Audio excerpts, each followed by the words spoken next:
नमस्कार, AMV network देख रहे हैं आप। आपके साथ में हूं बबीता। खबरों की शुरुआत बड़ी खबर से करेंगे। लखनऊ से इस वक्त की बड़ी खबर, सीएम योगी आदित्यनाथ की बड़ी बैठक होने वाली है आज। तो सभी आला अधिकारियों को सीएम ने इसके लिए तलब भी किया है और सभी अपर मुख्य सचिवों, प्रमुख सचिवों को भी तलब किया गया है। तो हर एक विभाग के काम की आज समीक्षा करेंगे सीएम योगी आदित्यनाथ। बड़े अफसरों को भी विभागीय कामकाज के ब्यौरे के साथ बुलाया गया है। इसी बीच सीएम अफसरों को अलग अंदाज में डील करने वाले हैं। सूत्रों के हवाले से बड़ी खबर, तो आज बड़ी बैठक भी होने वाली है जिसमें सीएम योगी आदित्यनाथ अफसरों को अलग अंदाज में डील करने वाले हैं। तो सूत्रों के हवाले से बड़ी खबर आपको बता रहे। तो कामकाज के ब्यौरे के साथ बुलाया गया है, तलब किया गया है बड़े अफसरों को। तो विभागीय जो काम है उसके ब्यौरे के साथ आने के लिए कहा है सीएम योगी आदित्यनाथ ने। इसी बीच आज सभी आला अधिकारियों से उनकी मुलाकात होने वाली है। लखनऊ से इस वक्त की बड़ी और अहम खबर आपको बता रहे हैं। तो सीएम योगी आदित्यनाथ की आज बड़ी बैठक रहने वाली है। तो सभी आला अधिकारियों को आज तलब किया है सीएम योगी आदित्यनाथ ने। सभी अपर मुख्य सचिवों, प्रमुख सचिवों को भी तलब रहने को कहा है। हर एक विभाग की काम की समीक्षा की जाएगी। इसी बीच बड़े अफसरों को विभागीय कामकाज के ब्यौरे के साथ बुलाया गया है। सीएम अफसरों को अलग अंदाज में डील करने वाले हैं। सूत्रों के हवाले से बड़ी खबर आपको बता रहे हैं। अगली बड़ी खबर का रुख करेंगे तो यूपी में बीजेपी को 43 सीटों पर मिली हार के बाद संगठन स्तर पर बदलाव की सुगबुगाहट तेज हो गई है। लोकसभा चुनाव में बीजेपी को यूपी की 80 सीटों पर जीत का लक्ष्य लेकर चल रही थी, लेकिन सिर्फ और सिर्फ 33 सीटों पर ही सिमट कर रह गई। पार्टी को करीब 8% वोटों का भी नुकसान हुआ है। इन सभी पॉइंट्स पर अब केंद्रीय नेतृत्व ने समीक्षा शुरू कर दी है। ऐसी चूक कहां हुई, इसके लिए जिम्मेदार कौन है, इसको लेकर उत्तर प्रदेश बीजेपी के प्रदेश अध्यक्ष भूपेंद्र सिंह चौधरी को दिल्ली बुलाया गया है। वहीं प्रदेश संगठन महामंत्री भी दिल्ली तलब किए गए हैं।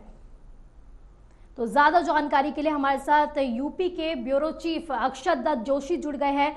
तो अक्षत, जब 4 तारीख को रिजल्ट आया, सबसे चौंकाने वाला जो रिजल्ट था वो यूपी का था, क्योंकि 80 का टारगेट लेकर चल रही थी। लेकिन सबसे बड़ी, अभी तक की सबसे बड़ी हार कहा जा सकता है, क्योंकि जिस तरह से सपा ने सबसे आगे बढ़त बनाई है वो कहीं ना कहीं बीजेपी के नेतृत्व पर एक सवाल खड़ा कर गया। बिल्कुल, देखिए जिस तरह से बीजेपी ने अभी तक की 2014, 2019 के चुनावों में, लोकसभा चुनाव में जो अपनी जीत हासिल की थी, उसके बाद अब जिस तरह से 2024 के लोकसभा चुनाव में बीजेपी को ये एक तगड़ा झटका मिला है। जिस तरह से वो काफी बीजेपी के लिए काफी अंदर तक बीजेपी को जोर दिया है, क्योंकि बीजेपी लगातार जमीनी स्तर पे बराबर मेहनत कर रही थी चुनाव को लेकर। बीजेपी जहां अन्य पार्टियां केवल विचार कर रही थी और प्लान बना रही थी, आगे के एजेंडे सेट कर रही थी, वहीं तब तक बीजेपी अब धरातल पे जमीनी स्तर पे काम करना शुरू कर चुकी थी।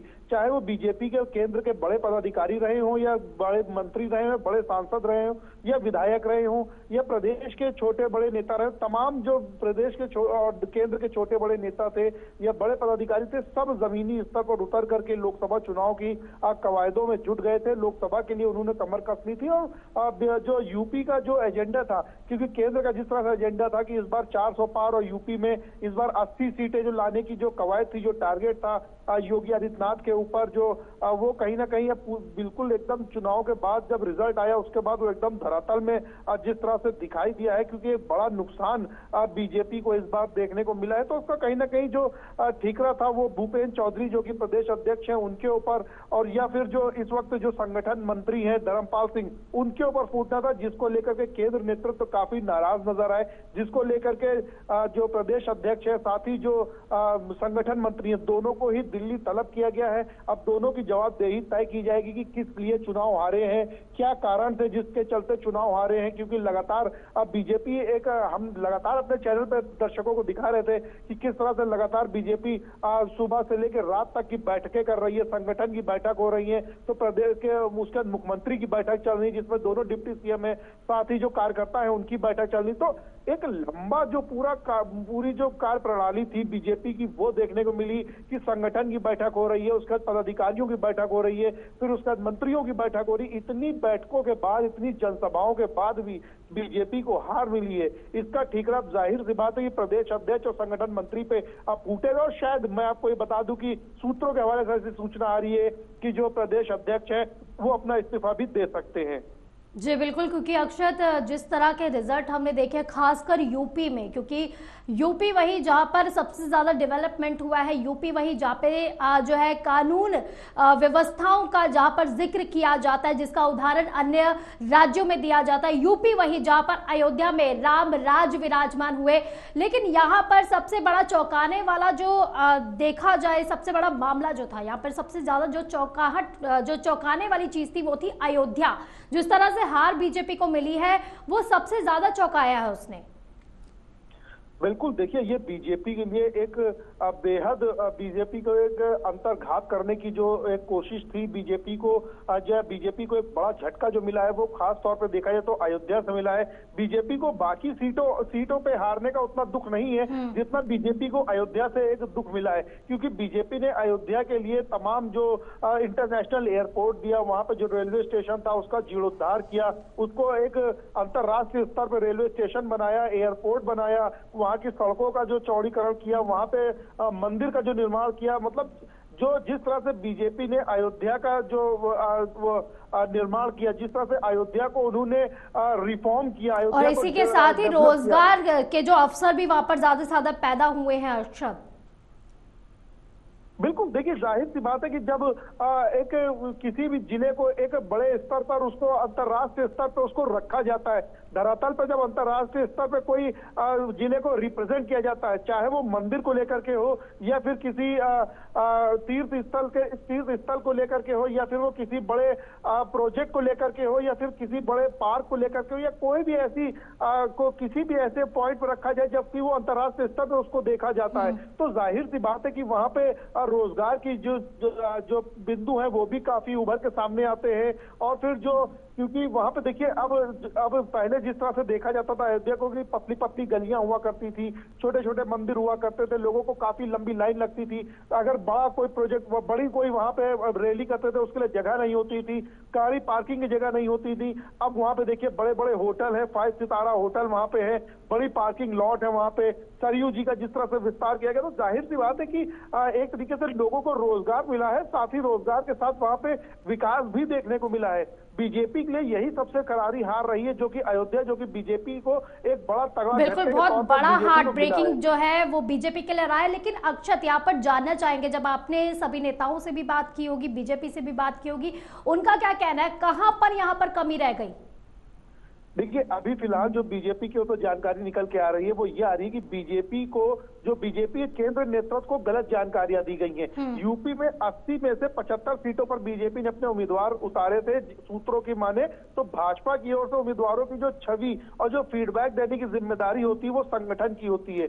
कई कैंडिडेट्स की गलत जानकारी केंद्र को दी गई जो हार का कारण बनी। वहीं अगर हम पिछले चुनावों में देखें तो जो संगठन मंत्री थे सुनील बंसल, उनका कार्यकाल काफी अच्छा रहा है, काफी बेहतर रहा है। संगठन मंत्री के तौर पर सुनील बंसल ने यूपी में बहुत ही बारीकी से काम किया, जिसका रिजल्ट हम लोग को 14 में 19 में देखने को मिला था।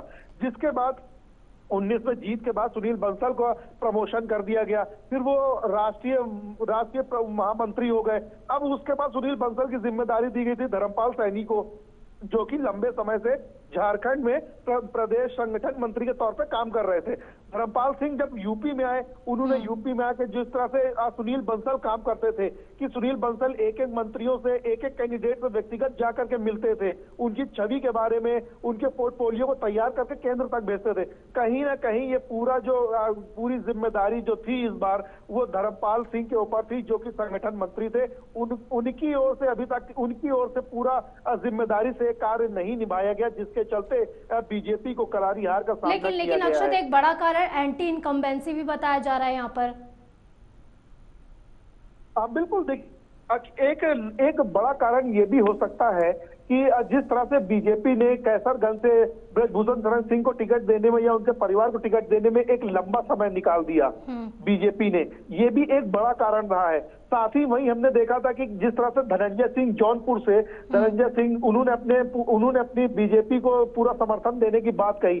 कहीं ना कहीं बीजेपी की ओर से धनंजय सिंह को या उनकी बीवी को टिकट नहीं दिया गया, ये भी एक बड़ा फैक्टर रहा है। क्योंकि देखिए कुछ जिले ऐसे हैं जहां पर आज भी बड़े नेताओं की बोलबाला है, उनकी तूती बजती है। अगर हम बात करें कैसरगंज से जो सांसद रहे ब्रजभूषण शरण सिंह, उनकी देखिए कैसरगंज हो गया, गोंडा हो गया, बलरामपुर हो गया और फैजाबाद हो गया, ये आसपास के 4-6 जिले ऐसे हैं जहां पे आज ब्रजभूषण शरण सिंह की तूती बजती है। ब्रजभूषण शरण सिंह वहां का नेतृत्व तय करते हैं।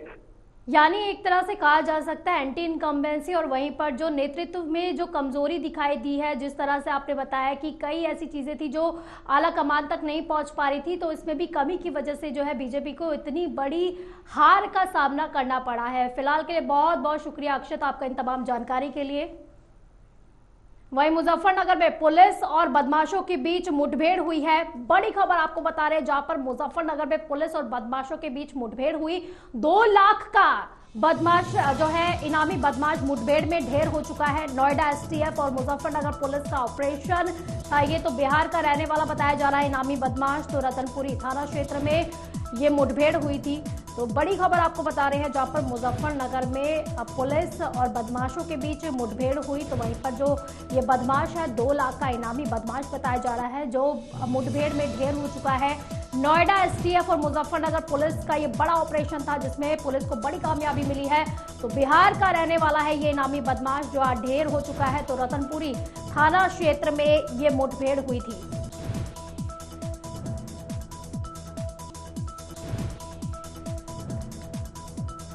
तो बड़ी खबर आपको बता रहे हैं मुजफ्फरनगर से, जहां पर 2 लाख का इनामी बदमाश जो है वो मुठभेड़ में ढेर हो चुका है। तो पुलिस और बदमाशों के बीच उस दौरान मुठभेड़ हुई। तो इसी दौरान 2 लाख का जो इनामी बदमाश है वो मुठभेड़ में ढेर हो चुका है। तो नोएडा एसटीएफ और मुजफ्फरनगर पुलिस का ये संयुक्त ऑपरेशन था, जिसमें पुलिस को बड़ी कामयाबी मिली है। तो बिहार का रहने वाला बताया जा रहा है ये इनामी बदमाश जो आज ढेर हो चुका है। रतनपुरी थाना क्षेत्र में ये मुठभेड़ हुई, जिसमें बताया जा रहा है कि 2 लाख जो इनामी बदमाश है वो मुठभेड़ में ढेर हो चुका है।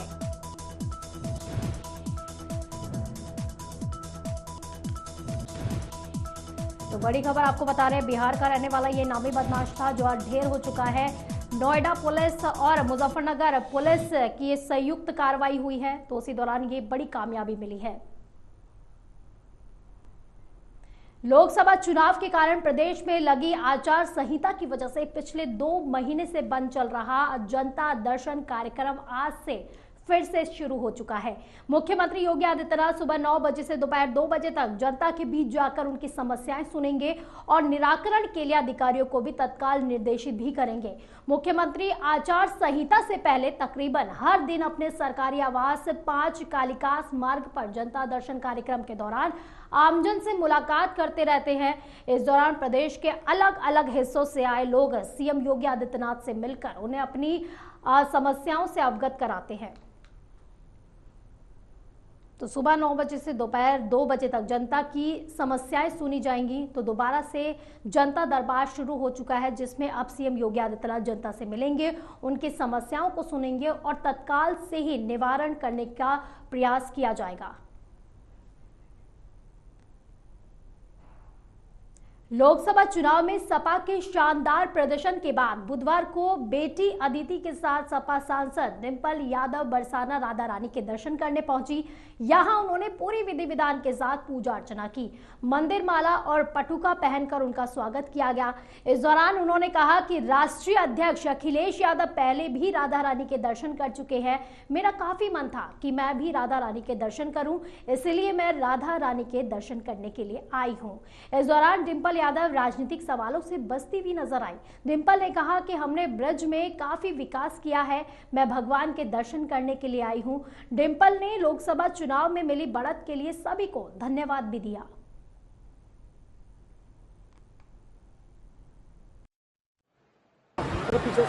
आज हम बरसाना आए हैं और राष्ट्रीय अध्यक्ष जी तो पहले आ चुके हैं, लेकिन हमेशा से मन में था कि बरसाना आना है और मैं समझती हूँ कि राधा रानी जी का आशीर्वाद लेने आज हम नाम बरसाना।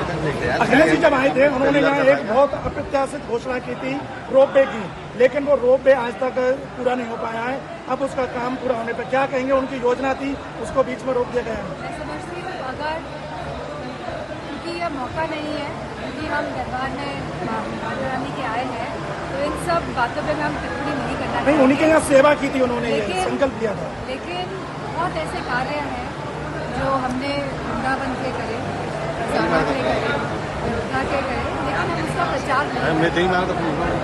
तो मैं सभी देशवासियों को एक भरोसा दिलाना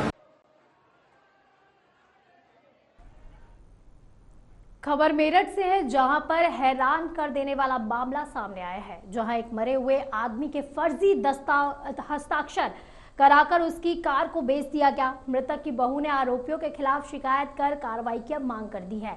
वहीं सीओ और थाना पुलिस पर आरोपियों के दबाव में कार्यवाही न करने का आरोप भी लगाया गया है। दरअसल मामला थाना लाल कुर्ती क्षेत्र के तोपखाने का बताया जा रहा है, जहां पर शैली नाम की महिला की शादी चेतन भारद्वाज के साथ हुई थी। 27 मई 2012 में शैली के ससुर विशाल भारद्वाज की मौत हो गई थी और कोरोना टाइम में उनके पति चेतन की भी मौत हो गई थी। शैली अपने मायके वालों के साथ रह रही थी। शैली ने आरोप लगाया है कि उसकी सास और ननद ने उसके ससुर के फर्जी हस्ताक्षर करके उसकी कार बेच दी है। वहीं आरोप है कि पुलिस ने घरेलू विवाद को बताते हुए अधिकारियों को रिपोर्ट लगा दी है। तो वहीं इसके बाद शैली और उसके पिता वेद प्रकाश ने इसकी शिकायत मेरठ के एडीजी से की है। एडीजी ने कहा है कि मामले की पहले जांच की जाएगी, उसके बाद कार्रवाई की जाएगी।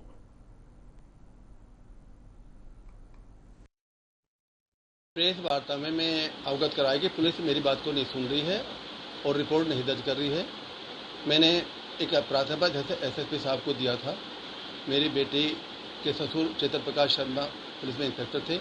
उनकी डेथ के बाद उनके नाम एक वैगनर गाड़ी थी, जो उनकी डेथ के बाद उन्हें जिंदा दिखा के आरटीओ ऑफिस में उनके फर्जी लेटर बनाए गए, उनका फर्जी एफिडेविट बनाया गया और गाड़ी को बेच दिया।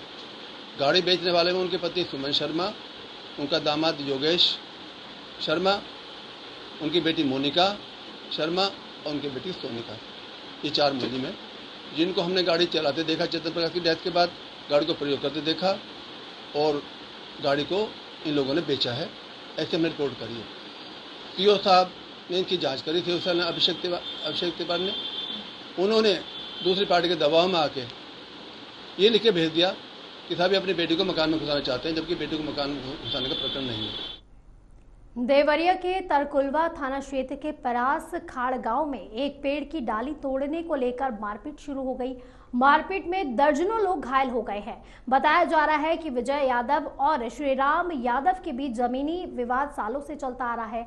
5 जून को विजय यादव के खेत में लगे पेड़ की डाली श्रीराम यादव ने जीसीबी से तोड़ दी, तो जिसका विरोध विजय ने के परिवार वालों ने भी किया। तो यह विवाद देखते ही देखते खूनी संघर्ष में तब्दील हो गया और दर्जनों लोग घायल हो गए हैं। पीड़ित विजय यादव के परिवार के 8 लोग इस मारपीट में घायल हुए हैं। 3 की हालत काफी ज्यादा नाजुक बताई जा रही है। वहीं दूसरे पक्ष के श्रीराम यादव की तरफ से 4 लोग घायल बताए जा रहे हैं।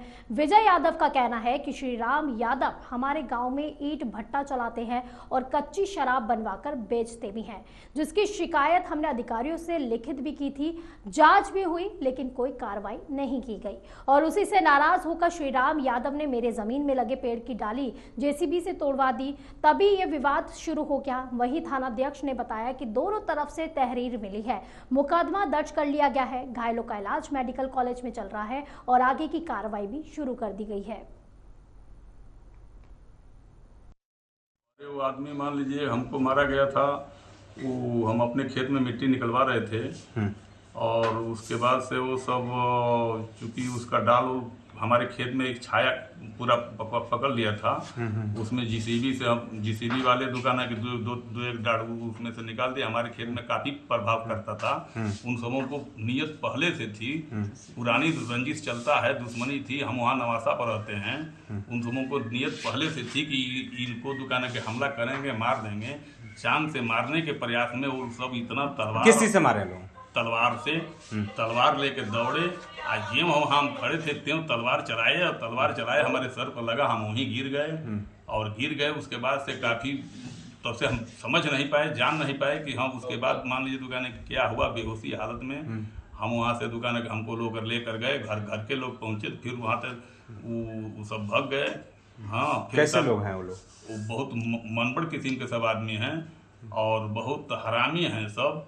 और वो विवाद मान लीजिए दुकान है कि ज्यादा दिन से करना सब चाहते थे, लेकिन हम इतना बचा इसकी सूचना आपने कहीं दिया था? इसकी सूचना हमने थाने पे भी दिया था। क्या कार्रवाई हुई थी? अब कोई कार्रवाई नहीं हुई और हमने दुकान है कि बचा कर वहाँ रहते थे कि नवासे गान पर हैं, यहाँ हमको विवाद करना ठीक नहीं है, लेकिन उन समूह को नियत थी कि इनको जान से मार। क्या नाम है उन लोगों का?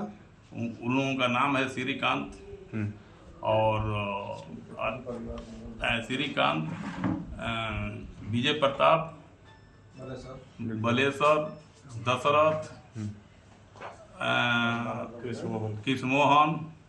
पुलिस ने किसी को गिरफ्तार किया? अभी पुलिस किसी को गिरफ्तार नहीं किया है। क्या चाहते हैं आप? हम चाहते हैं पुलिस गिरफ्तारी को करे, उचित कार्रवाई करे। हम खेत पटा रहे थे और मालूम नहीं था ये लोग झाड़ा करने आ रहे हैं। 50 आदमी से ऊपर थे लोग, सब हथियार लेकर, तलवार बंदूक सब लेकर आए थे, लाठी डंडा सब लेकर आए थे, गुंडा लेकर। हम खेत पटा रहे तो वहां से आए, देखे भैया को मार रहे हैं, पेड़ जेसीबी से उलाट दिए थे, पेड़ लगाए थे नाड़ पे अपने, वो जेसीबी से उलाट दिए और भैया को देखे मार रहे थे। हम दौड़ आए, हमको भी मारने लगे। हम लोग 7 आदमी हैं। मारने वाले कितने थे? मारने वाले 50-60 से ऊपर थे। तलवार बंदूक लेकर आए, हाथ पूरा काट दिए हैं तलवार से। ये हाथ टूट गया है, अब पैर मेरा टूट गया है, डांड पर मारे हैं बहुत ज्यादा, गिर गए थे। कौन कौन मारे?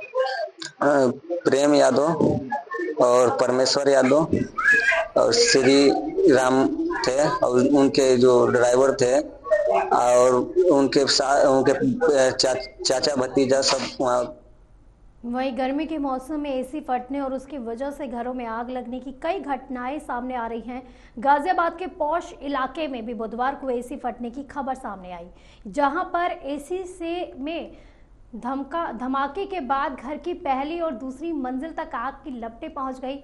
मौके पर पहुंची दमकल की कई गाड़ियों ने समय रहते आग पर काबू भी पा लिया। जानकारी के मुताबिक गाजियाबाद के पौष इलाके वसुंधरा के सेक्टर 1 में सोसाइटी के घर में एसी फटा है, जिसकी वजह से बिल्डिंग में भीषण आग लग गई, जो कि 2 मंजिल तक पहुंच गई। दमकल की कई गाड़ियों ने मौके पर पहुंचकर आग पर काबू पा लिया। वहीं सुरक्षा के लिहाज से एलपीजी कनेक्शन भी काट दिया गया। इस घटना में किसी के घायल होने की खबर सामने नहीं आई है।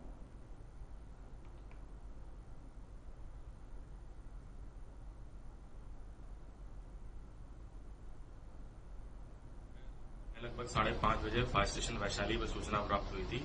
सेक्टर 1 वसुंधरा में एक 2 मंजिला मकान है, उसमें आग लगी है। तत्काल हमारी 2 फायर टेंडर्स एफएसओ के घटनास्थल पर रवाना किए गए। वहां जाके देखा तो एसी यूनिट थी, उसके फटने के कारण आग लगी थी, जो 2 तलों में फैल चुकी थी। तत्काल होज लाइन फैला के आग बुझाना शुरू किया गया तथा लगभग 1 घंटे में आग को पूर्ण रूप से बुझा दिया गया। घटना में किसी प्रकार की कोई जनहानि नहीं है।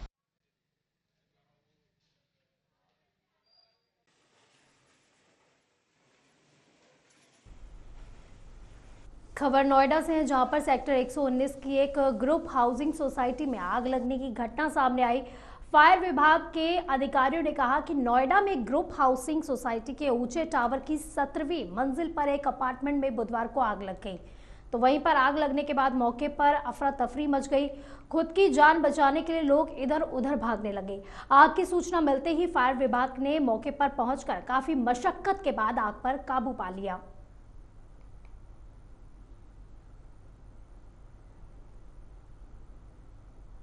बुलेटिन में फिलहाल के लिए बस इतना ही। आप देखते रहिए AMV नेटवर्क। नमस्कार।